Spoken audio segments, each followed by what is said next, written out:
ಎಲ್ರಿಗೂ ನಮಸ್ಕಾರ. ನಾವು ಇವತ್ತು ಮಾಡ್ತಿರೋ ರೆಸಿಪಿ ಬಂದು ಅವಲಕ್ಕಿ ದಪ್ಪ ಅವಲಕ್ಕಿ ತೊಗೊಂಡ್ರೆ ಏನು ಮಾಡಬೇಕು, ನಾವು ಒಗ್ಗರಣೆ ಕೊಡೋಕ್ಕಿಂತ ಸ್ಟಾರ್ಟಿಂಗೇ ತೊಳೆದು ಈ ಥರ ಇಟ್ಕೊಬೇಕು.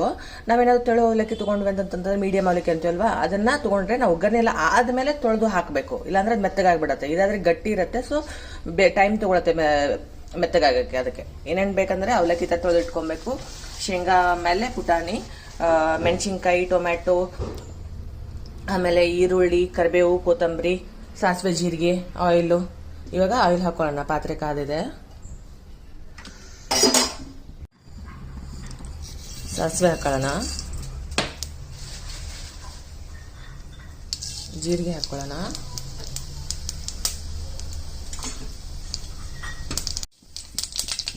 ಸಾಸಿವೆ ಜೀರಿಗೆ ಸಿಡಿತಾ ಇದೆ. ಇವಾಗ ಶೇಂಗಾ ಪುಟಾಣಿ ಹಾಕೊಳ್ಳೋಣ.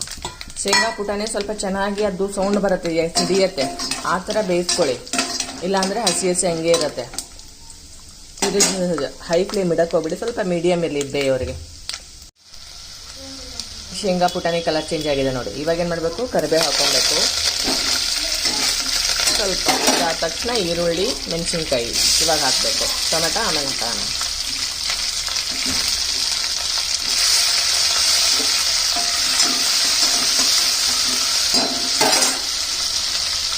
ಪಾತ್ರೆನ ಕ್ಲೋಸ್ ಮಾಡೋಣ, ಸ್ವಲ್ಪ ಈರುಳ್ಳಿ ಬೇಯಲಿ.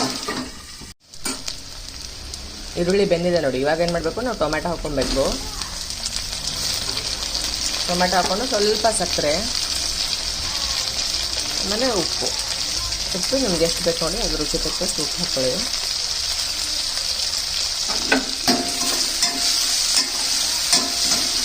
ಇದು ಚೆನ್ನಾಗಿ ಬೇಯಲಿ. ಇವಾಗ ಕ್ಲೋಸ್ ಮಾಡೋಣ.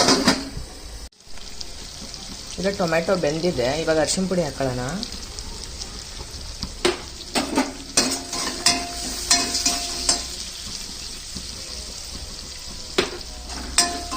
ಅರಿಶಿನ ಪುಡಿ ಹಾಕಿ ಮೇನ್ ಇಂಪಾರ್ಟೆಂಟ್ ಅಂದರೆ ಇದಕ್ಕೆ ಸ್ವಲ್ಪ ಆಯಿಲಲ್ಲೇ ಒಗ್ಗರಣೆ ಕೊಡಬಾರ್ದು, ಒಂಚೂರು ನೀರು ಹಾಕೊಬೇಕು. ಅದು ಗ್ರೇವಿ ಎಷ್ಟು ಮುಳುಗತ್ತಲ್ವ ಅಷ್ಟು ಸಾಕು, ಜಾಸ್ತಿ ಏನು ಬೇಡ.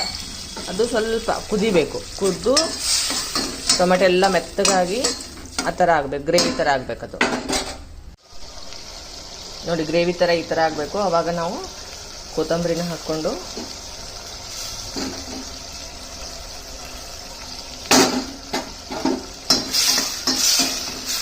ಇವಾಗ ನೆನೆಸಿಟ್ಕೊಂಡಿರೋ ಅವಲಕ್ಕಿ ಹಾಕೋಣ.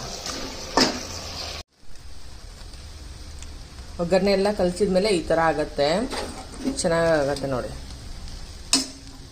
ಇವಾಗ ಏನು ಮಾಡಬೇಕು, ಲಿಡ್ನ ಕ್ಲೋಸ್ ಮಾಡಿ ಲೋ ಸ್ಟೀಮಲ್ಲಿ ಇಟ್ಟು 1-2 ನಿಮಿಷ ಹಂಗೆ ಬಿಡಬೇಕು. 1-2 ನಿಮಿಷ ಬಿಟ್ಟದಾದ್ಮೇಲೆ ಈ ಥರ ಎಲ್ಲ ಚೆನ್ನಾಗೆಲ್ಲ ಹೊಂದ್ಕೊಂಡಿರತ್ತೆ.